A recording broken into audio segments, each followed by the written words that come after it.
Hi అందరికీ. హైదరాబాద్లో చలి వణికిచ్చేస్తుందండి. ఈ చలిలో వేడి వేడిగా సూప్ తాగాలనిపించింది. సో అసలే కార్తీక మాసం ప్యూర్ వెజ్ రెస్టారెంట్కే వెళ్ళాలి కదా అని సర్చ్ చేస్తే సంతోష్ ధాబా కనిపించింది.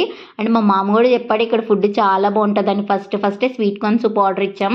ఆ సూప్ తాగాక హాట్గా కాదు కదా, కూల్గా ఉంది. అండ్ టేస్ట్ కూడా నాకు అసలు నచ్చలేదు, స్పైస్ లెవెల్సే లేవు. సరేలే సూప్ బాగాలేదు కదా, నాకు ఇష్టమైన butter non with paneer butter masala అయినా ఆర్డర్ చేద్దామని ఆర్డర్ చేసాం. అది నోట్లో పెట్టుకోగానే అసలు కారం లేదు, చల్లగా పిచ్చి పిచ్చిగా ఉంది.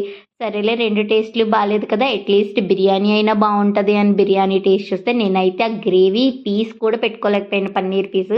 ఓన్లీ ఆ రైస్ ఏరుకుని తిన్నాను. దీనికన్నా ఇంట్లో 100% బెస్ట్ అనిపించింది. కానీ ఏం చేస్తాం, వండుకునే ఓపికలోకి వెళ్ళాం. ఇది కార్తీక మాసం ఎఫెక్టే మరి. అదే నాన్ వెజ్ రెస్టారెంట్కి వెళ్తే బోల్డ్ అన్ని వెరైటీస్ ఉంటాయి. ఇంతకీ మీరు కూడా ఎప్పుడైనా ఇలాంటి ఫుడ్